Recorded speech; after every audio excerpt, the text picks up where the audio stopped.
YouTube is Rico, man. I'm back with another video, man. Y'all see what we got going on. We got Daniel, Tosh, Black. So you already know what time it is, man. If you're brand new to the channel or you've been watching videos on the channel but not yet subscribed, hit that subscribe button now. Don't forget to tell your family and friends about our channel. Hopefully they become supporters of the channel. And do not forget to smash that like button and comment on the video to help the video get recommended to a larger audience of people and hopefully bring in new supporters to the channel as well. And to be sure you guys don't miss out on new uploads, make sure you turn on your post notifications and check out our channel every day before you go to bed and when you wake up in the morning. Also, make sure you guys follow my IG at LMERico. With all that being said, man, all my other social media links is down below in the description box so you can follow me and add me on them. But other than that, y'all know what time it is, so let me start the stream record.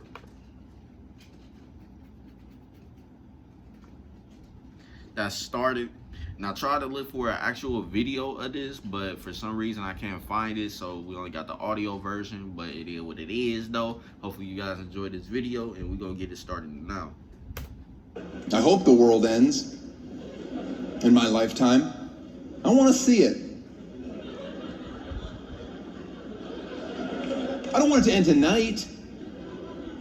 And I know the hand that I was dealt. When shit... How would y'all feel? Like, would y'all want to see the world end, like, if y'all had the possibility to see it, or y'all rather be, like, pretty much dead and gone before that ever happened? It's 50-50 for me, to be honest. But at the end of the day, if the world ended and I'm alive, I don't know. Now that I think about it, I don't think I would want to be around, because now I just know my life is pretty much about to end and shit, and I can't do nothing about it. I ain't got no control over that, no nothing. So yeah, I probably wouldn't want to be alive to see that happen. Simple.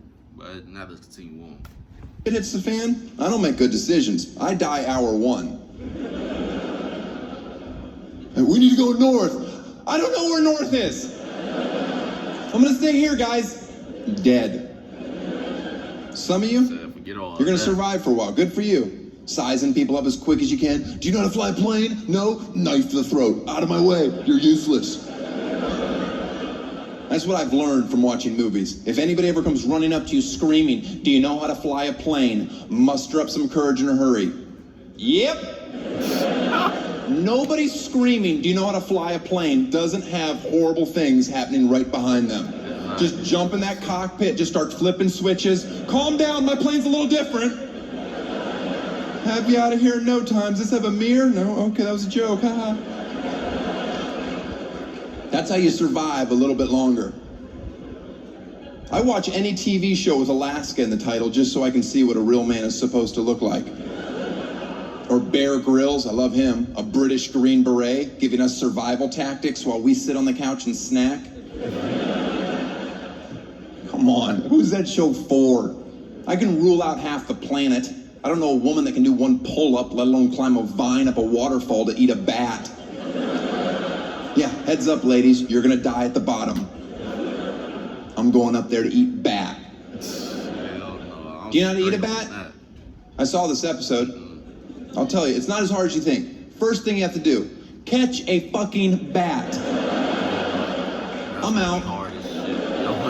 Catch a bat? Yeah, I can't kill a fly in under 3 hours in my house with equipment. You want me to blindly walk into a scary cave and barehand a flying AIDS rat? That's literally all he does. He just walks in and just snatches it by the feet or hooves or whatever the fuck bats have. Close your eyes, PETA. Here comes the tough part. And he just bashes it over a rock because he wants his snack tender. Meanwhile, his camera crew's just laughing, eating Luna bars. Like, what the fuck is wrong with him? Doesn't this stinky Brit realize American reality television is fake? We can pause the camera and put granola and pudding down and be like, you have to eat your bat to survive. He's chewing on a real bat. He's like, uh-oh, this could be a poisonous bat. The fuck did you just say? It's 11:30 at night. I'm trying to go to bed. Now I have to get up and Google what bats are edible. If there's a faint yellow diamond under the left eye, be wary. I'm looking at women that aren't laughing. My guess is you're hung up on the part where I said you can't do a pull-up and you checked out.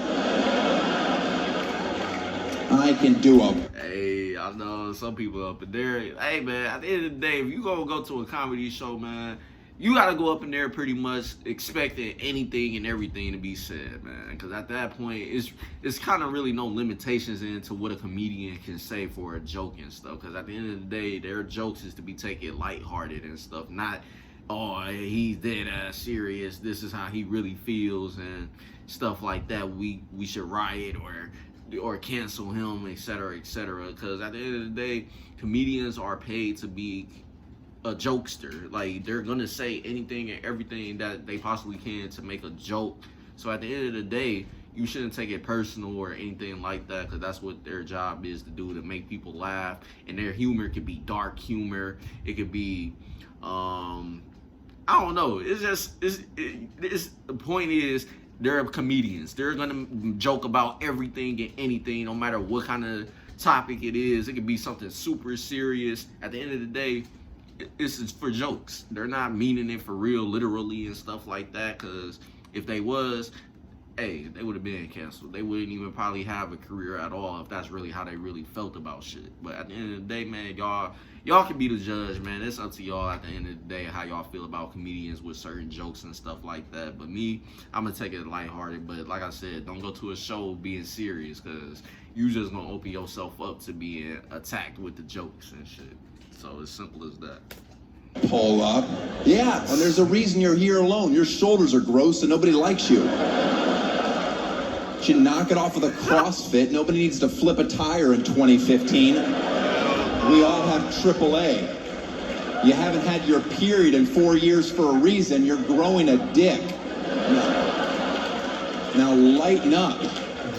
May I open the door for you? Nope, I've got it. Woman, you're the superior sex. I don't care. You ever get road rage? That's embarrassing.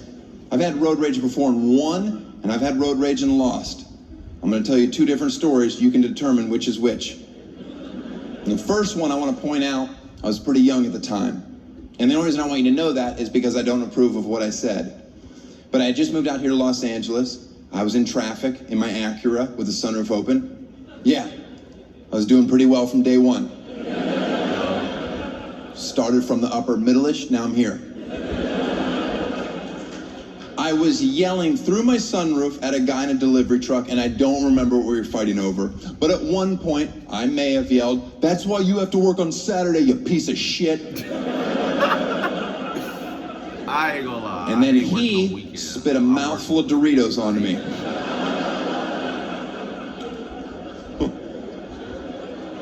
So I lost. Right? If a man spits a mouthful of Doritos on your face, you have 2 options. You can, 1, get a machete and murder everyone in his family. Or 2, you can close your sunroof, because that psycho is not bluffing. I had chewed up Dorito on my lip. I can still feel it right now. I didn't have any napkins in my glove compartment. That was over 15 years ago. You think there's napkins in my glove compartment today? You're goddamn right there is. Every time I go to a restaurant, I take a big fuck you to the environment stack. And they're like, "Hey, don't take so many napkins." I'm like, I had chewed up Dorito from another man on my face. Am I the only one that literally, like, if I feel somebody spit hit me or anywhere literally on my face, I'm scrubbing the shit out of my face? Because at the end of the day, yeah, it's over dramatic. Yeah, it's probably a little speck or something that you just gotta wipe away. Nah, the way if somebody you don't know saliva hit your face or anything like that, you instantly gonna want to go scrub the shit out your shit. It don't matter if it's just a little bit, no nothing. Like, you feel like it's just super dirty to the point your skin is just contaminated in that spot. Like, you gotta do anything you can to wipe away at that spot. Simple. That's how it be though. Simple. Other than that, comment down below how y'all would have handled that situation, because we definitely would have had the box. Simple. Food though, that's just too nasty.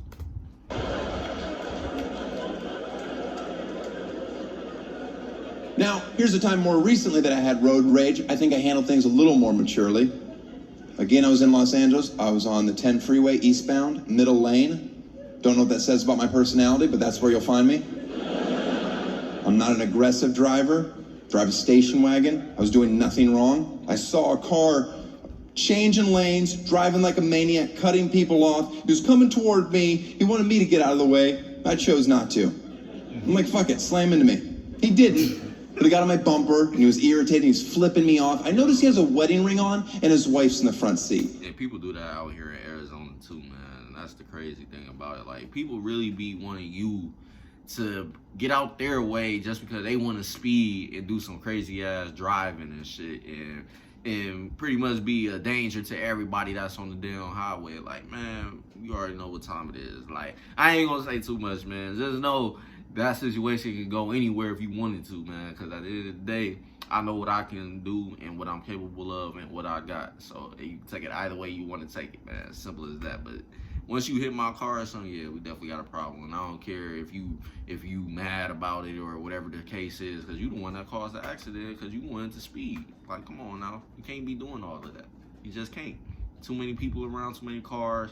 You never know when somebody might be braking or something. And you doing all of that, changing lanes fast as hell. You might mess around and total your car and theirs and possibly lose your life. So at the end of the day, man, practice safe driving, y'all. Don't be one of those people that gotta show off doing 100 in a 60 miles per hour place or 70 miles per hour, because some places I think do 70 miles per hour, but some people will be going well above that, and it could be even 50 miles per hour and people will go a way above that. So yeah, man, pay attention to those type of people. Simple. And at that moment, no, I got real confident. Because I'm like, there's no way you're gonna go to the level of crazy that I'm about to. Not with your wife sitting next to you. Like, at some point, she's gonna have to be the voice of reason. Like, stop it, Philip, just drive, I'm scared. So I got real brave, right? I'm flipping them off. I'm brake checking. I'm holding the windshield wiper fluid on. Like, is that your move? Yeah, very passive aggressive. I've cleared my calendar. I'm doing nothing for the rest of my life except irritating this asshole behind me. We're going about 10 miles an hour on the freeway at this point, and he won't pass me. I kind of respect it. I'm out of fluid. My exit's coming up, so I get off the freeway, and then he follows me right off the freeway. And at that moment, the real Daniel came crashing back, where I'm like, oh, shit. You were supposed to keep driving.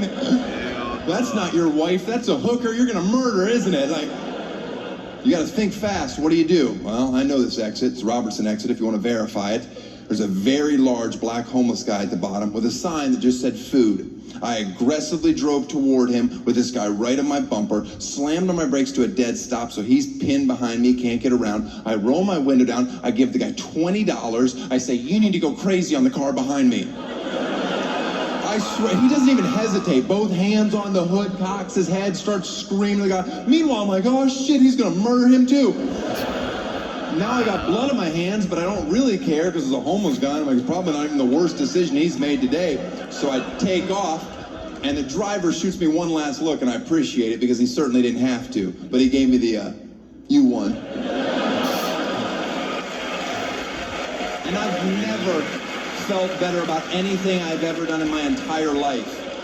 You know, for the rest of his life, every time he gets in the car. Imagine you got road rage so bad to the point somebody pays a homeless person to go crazy on your car. At that point, what do? It's like, yeah, you was pretty much the cause of the whole situation, and then that person just pretty much paid a homeless person to pretty much just do whatever they did and stuff like that, and you just continue on like nothing ever happened. Like, that shit would be funny as hell. His wife, she's gonna be like, you remember the one time with the homeless guy? Maybe I should drive, that's all I'm saying, hothead. So remember that next time you lose your cool behind the wheel. Calm down. Find a homeless person, pay them to do it for you. Way safer, and you feel good about yourself.